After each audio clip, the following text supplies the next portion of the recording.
अस्सलामु अलैकुम वरहमतुल्लाहि वबरकातुहू। दोस्तों, मेरे चैनल में खुशामदीद। आज की इस वीडियो में हम ये MN103SFK1K इस माइक्रो कंट्रोलर को देखेंगे। ये लगा हुआ है LG के 4 टन इन्वर्टर AC बोर्ड के अंदर। इसमें दो तरह के पार्ट नंबर हैं। एक है MN103SFK1K, ये है 80 पिन में, और अगर 0K होगा MN103SFK0K तो वो 100 पिन में है। और अगर हम इसकी डाटा शीट देख लेंगे तो ये कहता है 32 bit single chip micro controller है। तो इसमें मेमोरी देख लें, चाहे वो 100 पिन हो चाहे वो 80 पिन हो, दोनों के अंदर जो रोम साइज़ है, रीड ओनली मेमोरी है, वो है 256 KB, और रैम का जो साइज़ है वो 8 KB है। तो फ्लैश EEPROM वर्जन है इसके अंदर, और यहाँ पर इसका पैकेज लिखा हुआ है कि पैकेज कौन सा है। आगे डाटा शीट में इसकी मुख्तलिफ़ किस्म की डेफिनेशंस लिखी हुई हैं। इसके अंदर कितने एड्रेस साइज़ है, कितनी इसके अंदर इंस्ट्रक्शंस आती हैं, और ऑसिलेटर फ्रिक्वेंसी कितनी है, 10 मेगाहर्ट्ज़ इसका इंटरनल ऑसिलेटर है। फिर यहाँ पर मेमोरी है, टाइमर हैं, सब की डेफिनेशन लिखी हुई है। यहाँ पर सीरियल कम्युनिकेशन कितनी है, और A to D कन्वर्टर कितने हैं, IRQ, ये बहुत डिटेल में इसके ऊपर लिखा हुआ है। अभी हम आते हैं पिन आउट पे। जो हमारा बोर्ड है इसके अंदर लगा हुआ है 80 पिन, तो हम इसी को देखेंगे। यहाँ पर है इसका डॉट, तो डॉट के बिल्कुल साथ ये है इसकी पिन नंबर 1। ये 20, यानी 1 से लेके 20 तक पिने इस साइड पे हैं। 21 से लेके 40 तक यहाँ पर, 41 से लेके 60 तक यहाँ पर, 61 से लेके 80 तक यहाँ पर। अभी ये जितनी भी पिने हैं इनके अंदर कुछ स्पेशल फंक्शन पिने होती हैं, जैसे VSS VDD, ये होती हैं स्पेशल पिने, यानी इनको सप्लाई पिने कहा जाता है। तो ये इसका VCC कैपेसिटर है, इस पे सप्लाई आती है हमारे इस सर्किट से। जब ये सप्लाई ऑन हो जाती है, ऑन होने के बाद 21 वोल्ट इस कैपेसिटर पे आते हैं। यहाँ से पिन नंबर 7 से इस ऑप्टो कपलर को सिग्नल मिलता है। ये KIA 278 R15 PIIC को सिग्नल आता है। ये रेगुलेटर यहाँ पर 15 वोल्ट देगा, और इसके बाद ये 7805 लगा हुआ है, तो ये 5 वोल्ट देगा। ये 5 वोल्ट आते हैं इस माइक्रो कंट्रोलर की इस कैपेसिटर पर, इसको सप्लाई मिलती है। जब सप्लाई और ग्राउंड मिल जाता है तो उसके बाद यहाँ पर ये इसका लगा हुआ ऑसिलेटर, और साथ में इसको रीसेट सिग्नल मिलता है। अगर देखें, ये पिन नंबर 6 पे VSS है, पिन नंबर 8 पे VDD है। ऐसा ही VSS 29 नंबर पिन पे है, VDD 32 नंबर पिन पे है, और एक NRST ये रीसेट है। यहाँ पर ये ऑसिलेटर है पिन नंबर 30-31 पे, और ऐसा ही इस साइड पे VSS है, ये पिन 56 पे, और पिन 78 पे VSS है। ये सारी की सारी इसकी सप्लाई पिने हैं। और बाकी जितने भी हैं, अगर हम पिन नंबर 1 के साथ देखें तो पहली 2 पिनें टाइमर की हैं, और आगे है AD in out, analogue to digital converter. यहाँ पर ये सारे के सारे एनालॉग सिग्नल आएंगे। अभी ये माइक्रो कंट्रोलर है क्या? एक सादा कागज़ है, एक नोटबुक है, जिसके ऊपर आप नोट लिख देते हैं, कुछ इंस्ट्रक्शन लिख देते हैं। वो इंस्ट्रक्शन जब इसकी मेमोरी में लोड कर दी जाती है तो हमारी उस लिखी हुई इंस्ट्रक्शन सेट पे, हमारी उस कमांड पे ये चलेगा और ये अपना काम करेगा। मिसाल के तौर पे ये वाला सिग्नल इस पिन पे अगर इनपुट करंट का सिग्नल आएगा, अगर वो सिग्नल इतने वोल्ट का होगा, 1 वोल्ट का होगा, तो आपने कैलकुलेट करना है कि उस वक्त सिस्टम के अंदर करंट कितनी चल रही है, 4 एम्पियर। मिसाल देता हूँ, क्यों कि हमें पता है कि यहाँ पर लगी हुई ACS IC जो है, जब उस पर 4 एम्पियर करंट चलेगी तो ये 1 वोल्ट यहाँ पर सिग्नल भेजेगी। ये इनपुट वोल्टेज मॉनिटर पिन है। अगर तो नॉर्मली इनपुट वोल्टेज जो है वो आ रहे हैं, हम कहते हैं कि जी 1 वोल्ट आ रहे हैं यहाँ पे, ये समझेगा जी 220 वोल्ट इनपुट है। उसी हिसाब से कैलकुलेशन करेगा। कैसे करेगा? जो हमने इसको लिख के बताया है, इसके सॉफ्टवेयर में जो सोर्स कोड के अंदर लिखा है ये उसको पढ़ेगा और एनालॉग सिग्नल को डिजिटल में कन्वर्ट करके आगे प्रोसेस करेगा। अभी जब इनपुट वोल्टेज थोड़े हैं तो क्या करना है, ज़्यादा है तो क्या करना है। अगर यहाँ पर इसको ये सिग्नल आता है कि जी कंप्रेसर ऑन करो, तो कंप्रेसर ऑन करने के लिए इसने अपने सिस्टम के अंदर कौन कौन सी रिक्वायरमेंट है।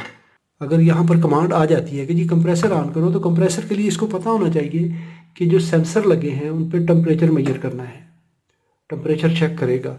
इसके बाद इन पे वोल्टेज चेक करेगा, अगर ये वोल्टेज थोड़े हैं तो पीएफसी सेक्शन को ऑन करेगा और साथ साथ करंट मॉनिटर करेगा।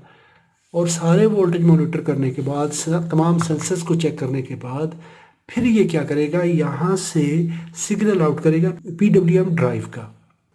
तो यहाँ से ये सिग्नल आईपीएम पे आएगा, आईपीएम 3 फेज जनरेट करेगा। अगर ये चीज़ें फुलफ़िल होती हैं, तमाम रिक्वायरमेंट्स पूरी होती हैं, तो माइक्रो कंट्रोलर काम करेगा। ये सारे के सारे ड्राइव सिग्नल, फॉर एग्ज़ाम्पल हम इसी की ये PFC IC reset pin number 35 से ये सिग्नल आउट होता है, तो उस वक्त हमारी ये आईसी पीएफसी वाली आईसी ऑन होती है।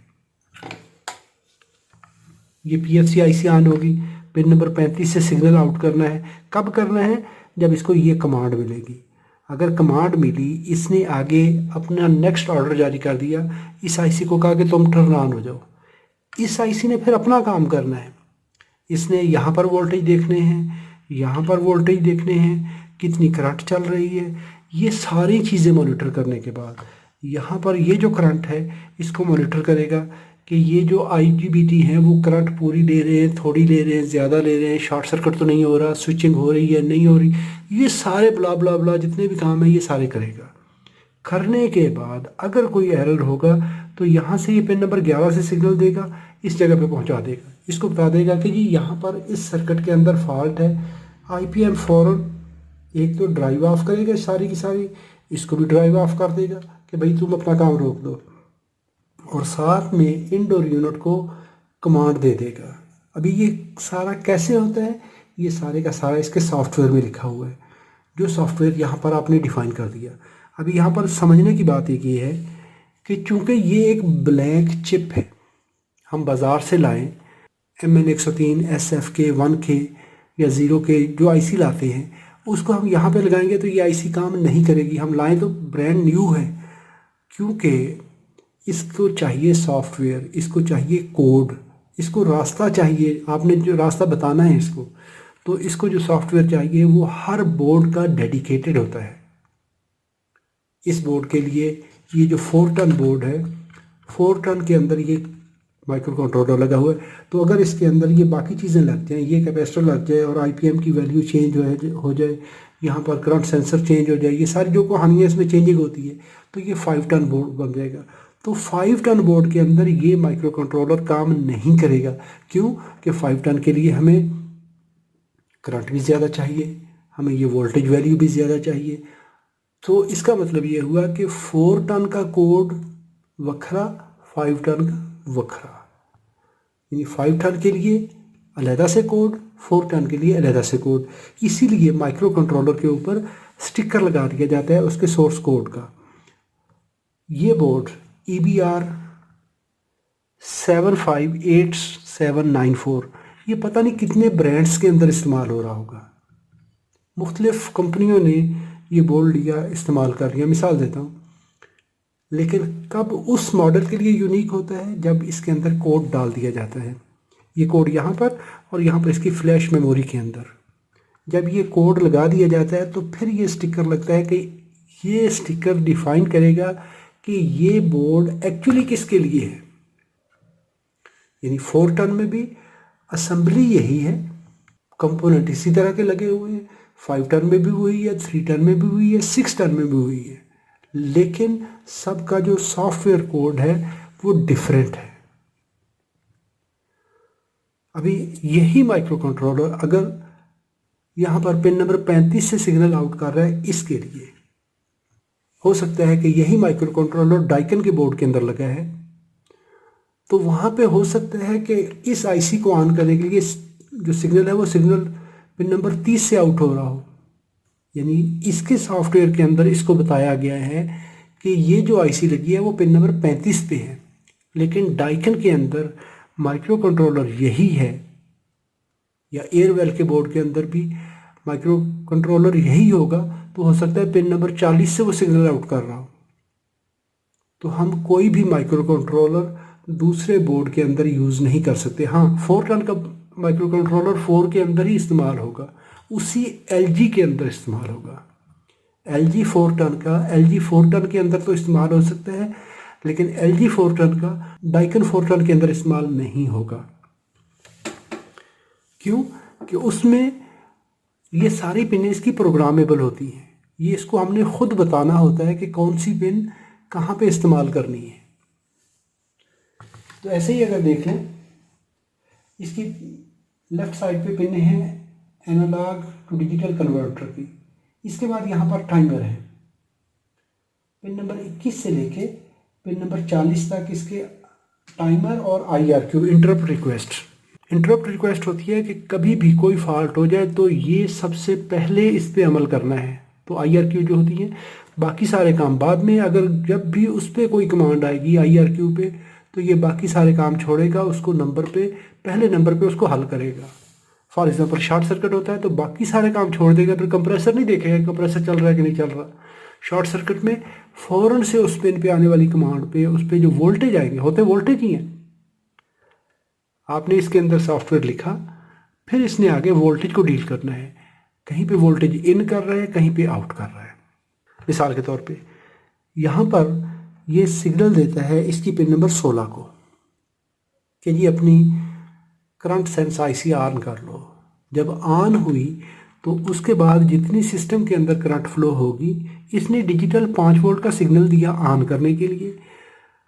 अभी यहाँ पर ये वोल्टेज 0 से लेके 8 वोल्ट तक, 10 वोल्ट तक इसके एनालॉग इनपुट पे आएंगे। अभी ये एनालॉग वोल्टेज थोड़े होंगे तो इसको पता चलेगा थोड़ी करंट है, ज़्यादा होंगे तो ज़्यादा चलेंगे।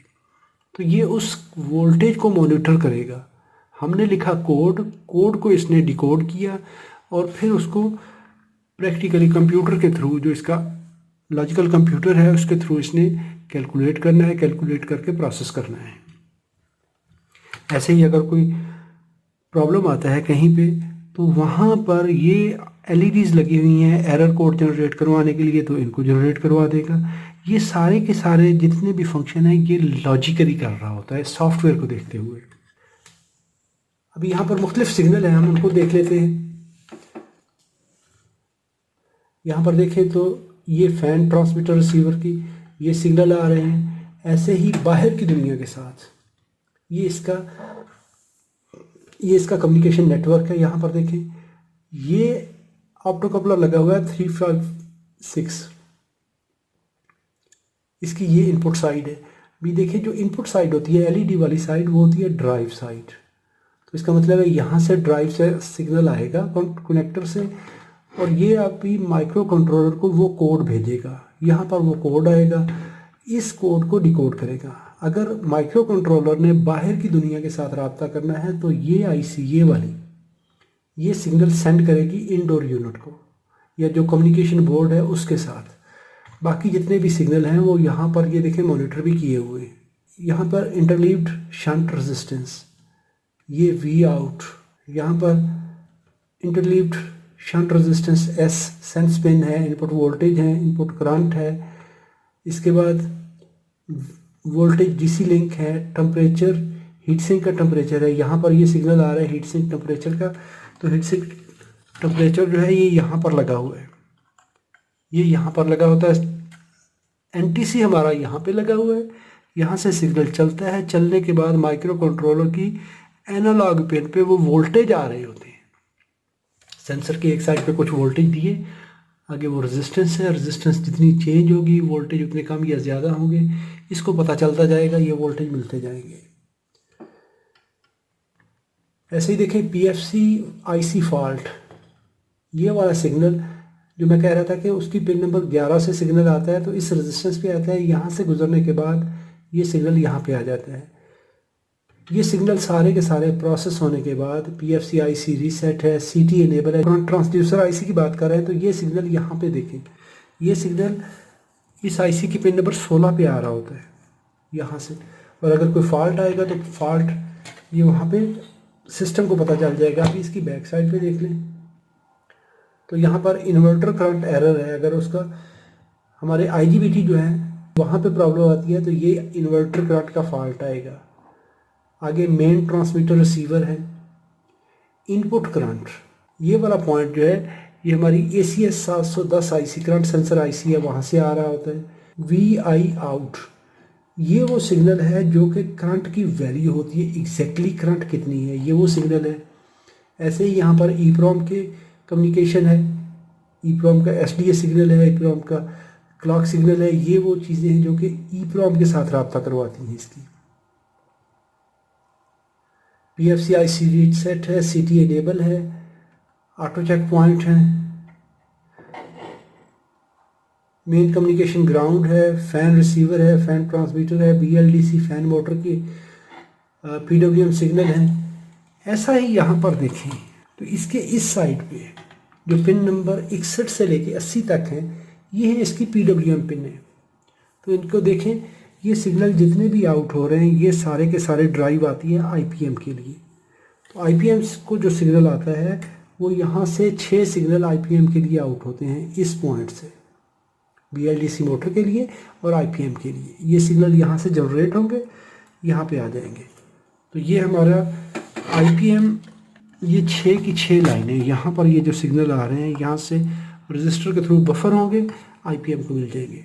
तो IPM हमारा उन सिग्नल के ज़रिए हाई लो ड्राइव बनाएगा। यहाँ पे हमारे ये जो वोल्टेज हैं ये मेन कैपेसिटर्स पे इन वोल्टेज को स्विच करके हमारे 3 फेज सिग्नल जनरेट करवा देगा, UVW सिग्नल जिसको कहते हैं। तो यहाँ से कंप्रेसर की ड्राइव चली जाएगी। तो आने वाले सेशन में हम ACS 710T IC को देखेंगे कि ये IC कैसे काम करती है, करंट को कैसे सेंस करती है। वीडियो अच्छी लगी है तो लाइक कीजिए, सवाल हो तो कमेंट में लिखिए। अपना और अपने प्यारों का बहुत सारा ख्याल रखिए।